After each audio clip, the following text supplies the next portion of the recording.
Good evening, everyone. So, in last English grammar series, we have discussed two topics mainly.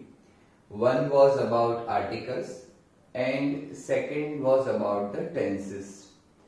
I also shared with you the entire playlist of the tenses in the grammar section for the English. So, you have referred that. आपने उसको revise भी किया होगा और आप अच्छे से अब उसको समझते भी होंगे, उम्मीद करता हूं. Now today our topic is beginning with active and passive voice. So active and passive today we are starting. This is the topic for today's session. Now as you can see I have narrated something here that while changing the voice, इतना मैंने लिखा है कि भाई जब voice change करना है तो क्या होता है वॉइस चेंज करने के बाद हमारे बोलने का, नहीं एक्टिव पैसिव की बात है. सो पहले तो एक्टिव और पैसिव क्या है वो समझना जरूरी है. एक्टिव को गुजराती लैंग्वेज में हम करते ही ऐसा बोलते हैं, हिंदी में भी ऐसे ही उसको लिखा जाता है, और पैसिव को बोलते हैं हम कर्मणि. ठीक है. सो this is the meaning of the same. यहां पे कर्तरी से पता चलता है कि कौन होगा उसमें मेन कर्ता, जिसको हम इंग्लिश में क्या बोलते हैं, सब्जेक्ट. यहां कर्मणि से क्या पता चलता है हमें कि कौन होगा कर्म, इंग्लिश में क्या बोलते हैं उसको, object. So this is what the understanding is. First of all कि भाई कर्ता से शुरू होता है, इंग्लिश में बात करता हूं तो कर्तरी होता है, सेंटेंस एक्टिव वॉइस का होता है. कर्म से शुरू होता है, दैट मीन्स कि ऑब्जेक्ट से शुरू होता है, तो वो पैसिव वॉइस का सेंटेंस होगा. एक एग्जांपल लेते हैं हम सिंपल सा कि भाई I eat an apple. I eat an apple, तो फिर हम उसको बोलते हैं कि an apple is eaten by me. मतलब मैंने खाया और मेरे द्वारा खाया गया. सो ये दोनों में फर्क है, right? So that we are trying to understand here in this part. So let's begin with the discussion कि voice जब change होता है तो कौन सी चीजें change होती है and which part are do not get change, कि कौन से part change नहीं होते हैं.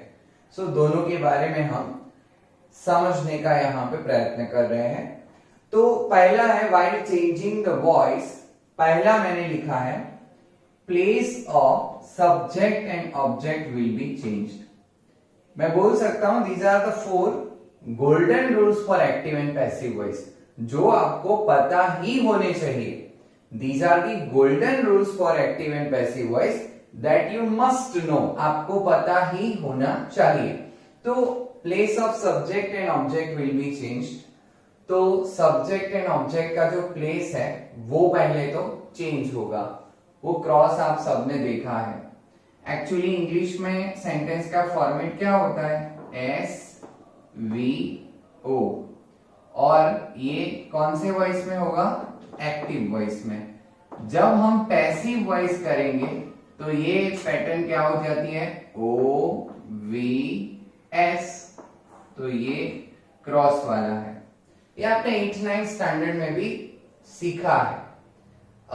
तो एसवीओ में से ओवीएस पैसिव वॉइस में हो जाएगा. तो first rule, subject and object will be changed. दूसरा रूल, there will not be any change in tense. तो टेंस में कोई चेंज नहीं होगा. टेंस जो है वही रहेगा, टेंस में कोई चेंज होगा नहीं. थर्ड है subjective and objective cases will be used appropriately. वो हम जैसे जैसे डिस्कशन करेंगे आपको पता चलेगा कि भाई केसेस हम कैसे चेंज करते हैं, कि सब्जेक्टिव एंड ऑब्जेक्टिव केसेस जो है वो सेंटेंस की डिमांड जैसे होगी, सेंटेंस का फॉर्म जैसे होगा, उसके अकॉर्डिंग अप्रोप्रिएटली हम यूज करेंगे। Fourth and the most important one in passive verb is always in V3 form। तो पैसिव में हमेशा वर्ब का फॉर्म जो है वो V3 ही होगा। By V3 what do we mean? V3 को क्या हम बोलते हैं technically? Past participle. V3 that means V1, V2, V3। Simple, we take an example to eat, ate and eaten, that you are aware about, and this is very simple understanding that you are aware from the standard 5th 6th itself, right? तो इतनी चीजें आपको पता है, जल्दी से note down कीजिए आपकी नोट में, और फिर यहां से हम ये 4 गोल्डन रूल्स सीखने के बाद हम एक के बाद एक टेंस के एक्टिव पैसिव जो है वो सीखेंगे। शुरुआत हम करेंगे हमेशा की तरह सिंपल प्रेजेंट टेंस से, right? So before that you are requested to write these rules. ये रूल्स जो है वो आपको लिखने हैं।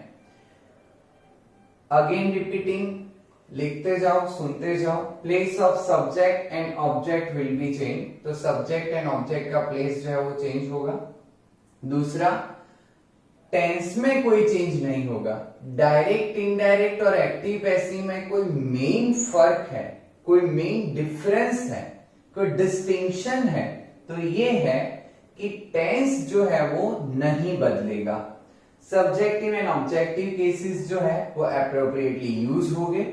एंड फोर्थ, पैसिव जो है उसमें वर्ब हमेशा कौन सा होगा? V3 फॉर्म का ही होगा। आई होप कि आप लिखते होगे साथ ही, और आपने लिखा होगा। Let us begin with very basic tense and your favourite tense. I can tell कि जब भी ग्रामर की शुरुआत होती है तब हर एक चीज में वो ही टेंस पहले हमें देखने को मिलता है। So let us begin with that part. Tense में भी हम उसको सबसे पहले सीखे थे।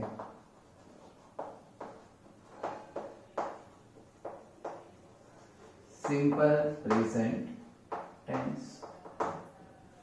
अब उसका एक्टिव वॉइस का फॉर्मेट हम देखते हैं पहले कि एक्टिव वॉइस में उसको क्या लिखते हैं। मैंने आपके साथ ग्रामर में जो टेंसेस वाला पार्ट है वो 3 to 4 टाइम्स शेयर किया है, पूरा playlist. And I hope so कि आपने हर एक बार देखा होगा और आपके माइंड में पूरा स्ट्रक्चर फिक्स होगा। तो सिंपल प्रेजेंट टेंस की जब हम बात करते हैं तब एक्टिव वॉइस में क्या होता है? पहले क्या आएगा? सब्जेक्ट, फिर क्या आता है?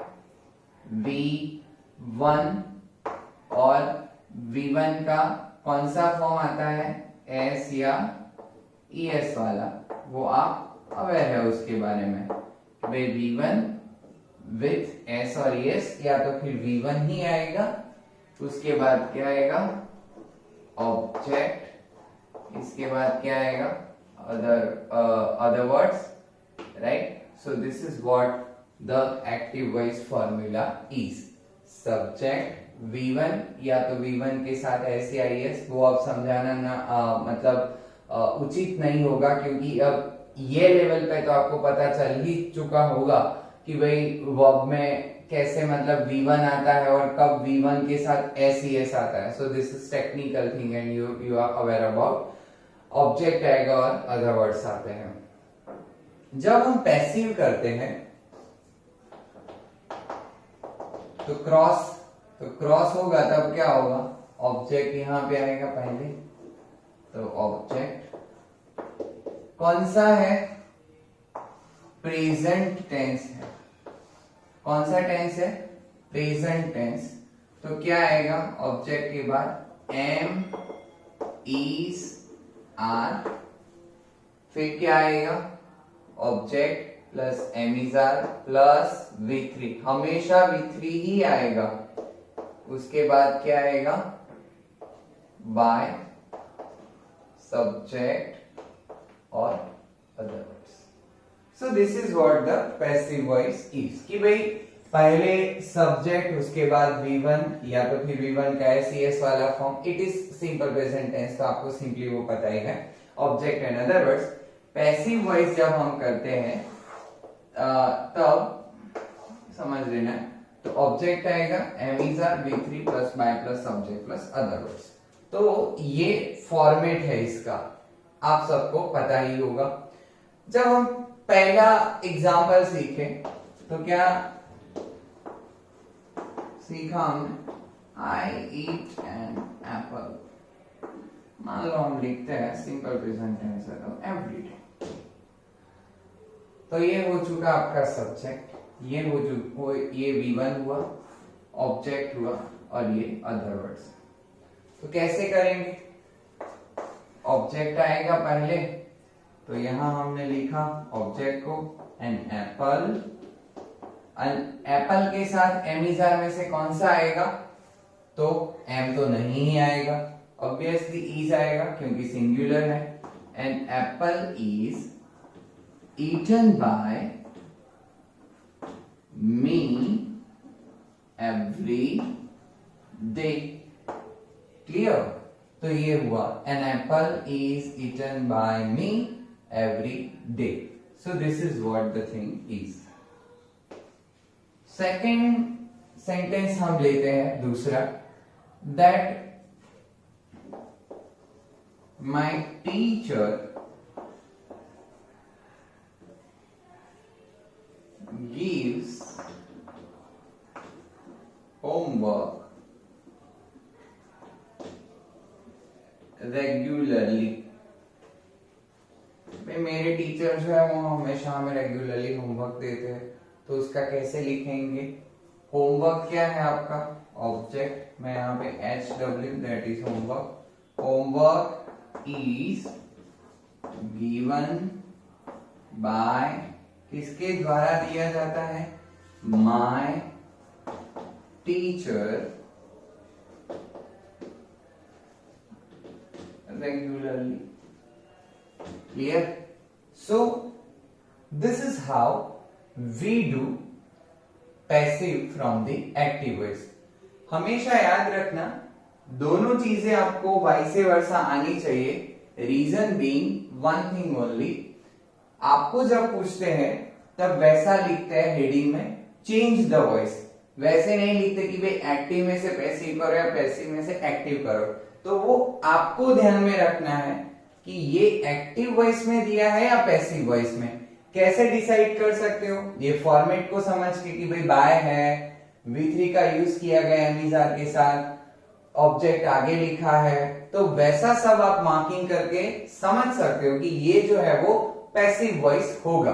तो आपको पहले वॉइस आइडेंटिफाई करना होगा एग्जाम में, और फिर उसको चेंज करना है। मान लो आपकी जनरल प्रैक्टिस क्या होती है कि भाई जो दिया है आपको वो एक्टिव वॉइस में ही होगा, वैसा आप समझ के चलते हो, और उसको किस में चेंज करना होगा, तो पैसिव वॉइस में। बट एक्चुअली क्या है कि कभी कभी पैसिव वॉइस में ही आपको सेंटेंस दिए, then you are suppose to convert it into the active voice, right. So write down this two examples very quickly.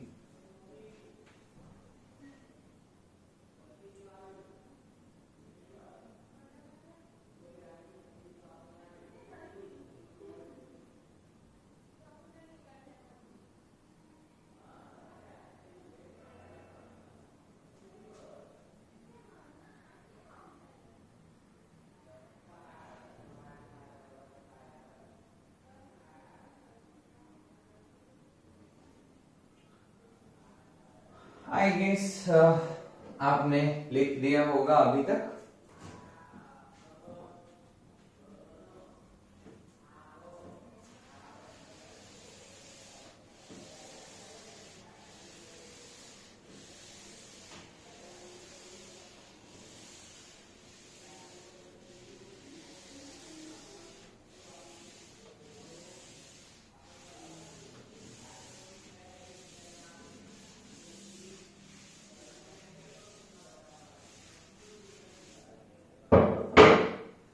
एक और एग्जांपल लेते हैं।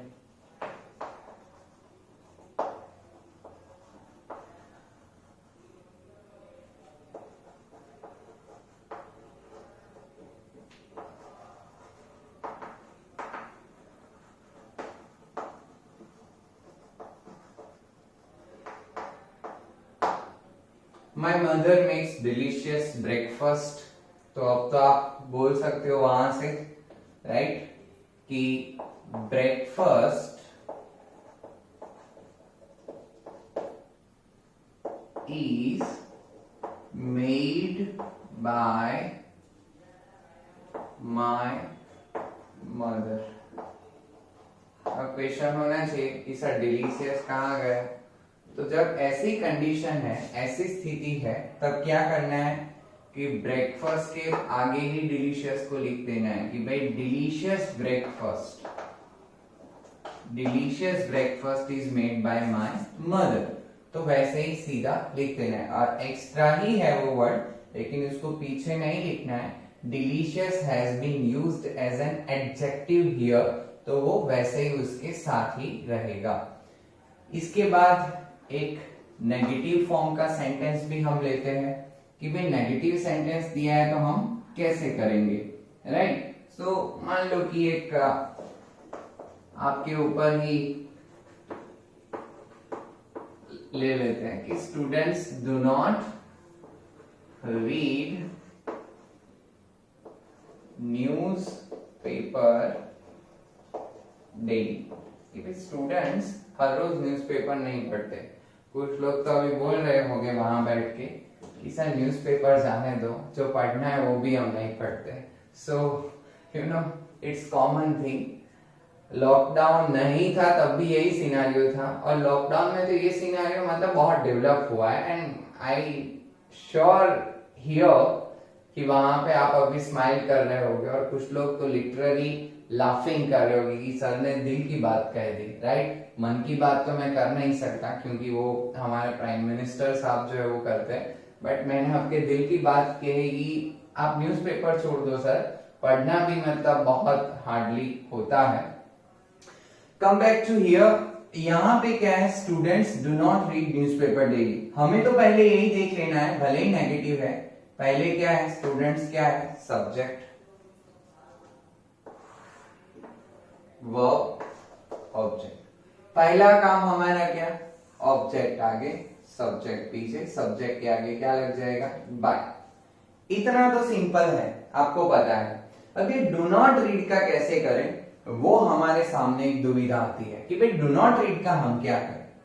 तो डू नॉट रीड से आप एक बात समझ सकते हो कि जब अकेला रीड आता था तब एमिजार के साथ हम रीड का V3 फॉर्म रखते थे। तो यहाँ पे डू नॉट दिया है तो हमें क्या करना है, सिर्फ एमिजार जो यूज करते थे उसके साथ नॉट यूज करना है। That's how you can make it. So पहला क्या आएगा भाई, न्यूज़पेपर। न्यूज़पेपर सिंगुलर है या प्लूरल, तो सिंगुलर है। Newspaper is not read by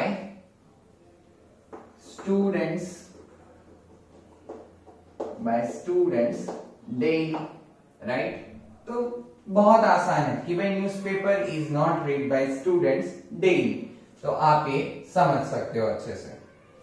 चलो अब एक इंट्रोगेटिव सेंटेंस ले लेते हैं।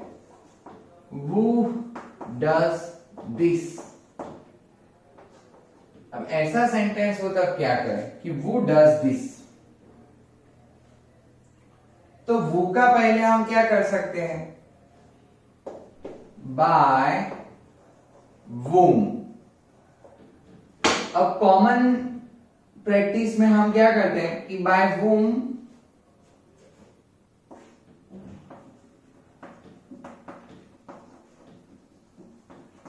this is done, by whom this is done। वैसे ही हम कॉमन जो है वो हम ऐसे समझते हैं कि by whom this is done। but understand very well, this is done जो है वो इंट्रोगेटिव सेंटेंस नहीं है, वो तो क्या है, सिंपल सेंटेंस में आता है। और हमारा सेंटेंस कैसा है, इंट्रोगेटिव फॉर्म में है। मैंने आपको पहले ही बताया कि भाई टेंस चेंज नहीं होगा, सेंटेंस का फॉर्म भी चेंज नहीं होगा। देखो यहाँ पे नेगेटिव था, यहाँ पे हमने नेगेटिव में ही उसको पैसिव में किया, तो यहाँ पे इंट्रोगेटिव है, तो जब पैसिव होगा तब भी क्या होगा, इंट्रोगेटिव में ही होगा। सो हु डज दिस का क्या होगा, bye whom is this done, और यहां पे क्या आएगा, इंट्रोगेटिव। तो bye whom is this done, that's how you can make the passive voice। I hope कि आप इसमें समझे होंगे कि कैसे किया। वो है दैट मीन्स कौन, तो ये सब्जेक्ट है आपका। डज क्या है आपका, वर्ब है। दिस ऑब्जेक्ट है, तो बाय whom कर दिया पहले तो हमने वो का। यहां पे bye whom, is this done by whom, it does not look very practical, it does not look right। तो यहां पे by whom is this done, ये फॉर्मेट में हम उसको पैसिव में कर सकते हैं। I guess you have understood it very well। So now अब एक और सेंटेंस लेते हैं, that does Neha know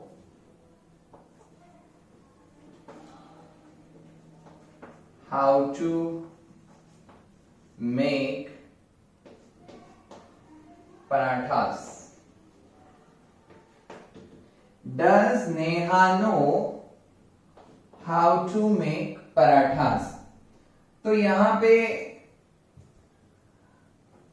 Does Neha know how to make parathas, तो इंट्रोगेटिव सेंटेंस है, इससे थोड़ा अलग टाइप का है। डज यहां दिया है तो नो के बाद ऐसा आपको नहीं दिखेगा, टेक्निकली आपको वो बात पता ही होनी चाहिए। डज का पहले हम क्या कर सकते हैं, इज कर सकते हैं, इज कर सकते हैं हम पहले इसमें। तो is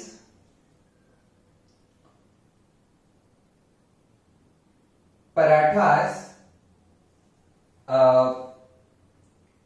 does Neha know how to make parathas.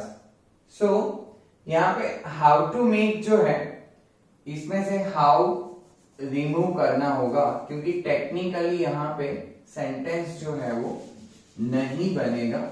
So does Neha know to make parathas. How to make parathas करके भी हम कर सकते हैं, but it will not sound very technical. तो यहां पे does Neha know to make parathas, तो यहां पे हमारे पास पहले समझिए कि दो वर्ब है।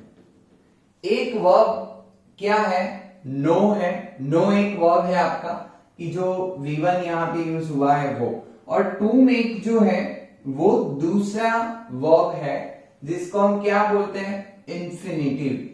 सेंटेंस में एक बार वर्ब आता है, उसके बाद दूसरा वर्ब जो आएगा वो क्या होता है, इंफिनिटिव फॉर्म में होता है, टू के साथ होता है।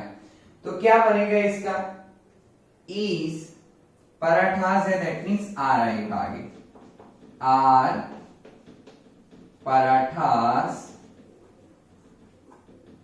आर पराठास हमने लिखा, और फिर क्या आएगा, आर पराठास नोन, नो का क्या किया, नोन V3 फॉर्म में आ गए, are parathas known to make by Neha, right. तो are parathas known to make by Neha, कि भाई नेहा को पता है पराठास कैसे बनाते हैं, right. So this will be the answer. So यहां पे हमने डिफरेंट फॉर्म्स देखे कि भाई सिंपल सेंटेंस आपको दिया है तो उसको कैसे पैसिव वॉइस में कन्वर्ट करते हैं, नेगेटिव फॉर्म में दिया है तो उसको कैसे कन्वर्ट करते हैं, इंट्रोगेटिव फॉर्म में है तो उसको कैसे कन्वर्ट करते हैं। तो these are the ways to make it. Now कुछ और सेंटेंस हम देखते हैं कि जिसमें ड्यूअल वर्ब होते हैं और उसमें कैसे किया जाता है वो आपको देखना है।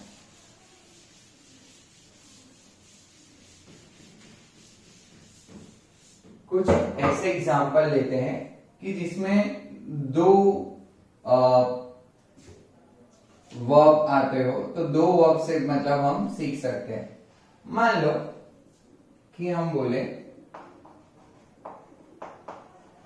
मिस्टर व्यास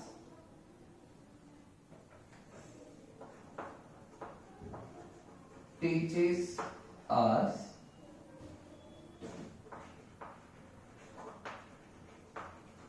गुजराती ग्रामर। तो यहां पे हमने लिखा कि mister Vyas teaches us Gujarati grammar. Mister Vyas क्या है? सब्जेक्ट, टीचेस वर्ब, अस जो है वो यहाँ पे ऑब्जेक्ट 1 है, गुजराती ग्रामर आपका ऑब्जेक्ट 2 है, राइट। तो अब दोनों ऑब्जेक्ट को एक साथ लेके हम पैसिव नहीं बनाएंगे, किसी भी एक ऑब्जेक्ट को लेके बना सकते हैं। पहला यहाँ पे क्या होगा कि भाई Gujarati grammar is taught by Mr. Vyas to us. This is the first step कि भाई ऑब्जेक्ट 2 जो है उसको हमने प्राइमरी ऑब्जेक्ट बनाया कि गुजराती ग्रामर पहले ऑब्जेक्ट आ गया, एम इज आने से इज आया, टीच का टॉट V3 हो गया, by mister Vyas to us. Very simple and straightforward, तो बिल्कुल सिंपली ये हो गया। अब दूसरा कैसे बना सकते हैं? तो ऑब्जेक्ट 1 को प्राइमरी ऑब्जेक्ट बना के तो हम क्या लिख सकते हैं कि वी आर टॉट, हमें सिखाया जाता है क्या? We are taught Gujarati grammar by whom? By mister Vyas. तो ये भी सही है कि भाई हमें मिस्टर व्यास के द्वारा गुजराती ग्रामर जो है वो सिखाया जाता है। तो we are taught Gujarati grammar by mister Vyas, तो ये भी सही है। तो आपके ये दोनों आंसर जो है वो यहाँ पे सही है। So that's how you can make. तो यहाँ पे हमने डिफरेंट एग्जांपल देखे, किसी में इंट्रोगेटिव था, किसी में नेगेटिव था, कुछ सेंटेंसेस बिल्कुल सिंपल थे, राइट। और ये इसमें दो ऑब्जेक्ट आपको दिए, तो किसी भी एक ऑब्जेक्ट को प्राइमरी ऑब्जेक्ट बना के भी आप उसको पैसिव वॉइस में कन्वर्ट कर सकते हो। एक और एग्जांपल देख लेते हैं। एवरीवन लव्स हिम, सब लोग उसे चाहते हैं। तो क्या लिख सकते हैं यहाँ पे? मैंने केसेस वाला आपको बोला था, subjective and objective cases appropriate way में चेंज करते हैं। हिम दिया है तो उसका क्या होगा? ही के साथ क्या आता है? Is. He is loved by everyone. Active passive में एक बात है कि जितने सेंटेंसेस बहुत छोटे हो जाते हैं तो फिर डर लगता है कि इसमें क्या करना होगा, कंफ्यूजन्स भी बहुत सारे हो जाते हैं। और जब सेंटेंस बहुत बड़ा होता है, यहाँ पे हमने थोड़ा ट्रिकी करके उसको शॉर्ट रखा है, मान लो बहुत बड़ा सेंटेंस है, तो उसमें घबराने की बिल्कुल जरूरत नहीं है। आपको तो 3 चीजें ही फाइंड आउट करनी है, सब्जेक्ट कौन सा है, वर्ब कौन सा है, ऑब्जेक्ट कौन सा है। 2 ऑब्जेक्ट है तो फिर किसी भी एक को प्राइमरी ऑब्जेक्ट बना के मीनिंगफुल सेंटेंस बने वो ध्यान में रखना है। सेंटेंस जो है वो मीनिंगफुल होना चाहिए, फिर वैसे नहीं कि भाई पूरा मीनिंग ही चेंज हो जाए, तो वैसे नहीं होना चाहिए। So that you need to care about, otherwise all the possibilities are very clear. So यहाँ पे सिंपल प्रेजेंट टेंस जो है उसकी मैटर यहाँ पे हम खत्म करते हैं। इसकी कुछ एक्सरसाइज के सेंटेंसेस और वो सब है, वो आपको आज कल में प्रोवाइड किया जाएगा ग्रुप में। So you can solve accordingly, तो आप उसको सॉल्व कर सकते हो और उसकी प्रैक्टिस करके समझ सकते हो कि भाई क्या कहाँ पे गलती हो रही है। And if some of thing has been missed here, और कुछ ऐसे extraordinary kind of sentences हो गए, then I will teach here in the next part, right. So video को 2-3 बार ऐसे हो तो रिवाइज कर लेना, देख लेना, और चैनल को भी आप सब्सक्राइब कर लो, तो जब भी न्यू नोटिफिकेशन आता है so you can easily get that. इसके बाद what ever the doubt you have in the tenses part, तो आपके पास प्लेलिस्ट पड़ा हुआ है, उसमें से ये पर्टिकुलर टेंस को अभी भी एक बार देख लेना हो, मान लो ना देखा हो आपने तो उसमें से देख सकते हो, right. So take care yourself and learn very well whatever it has been narrated to you, right? So see you in the next lecture. Thank you so much and have a good time.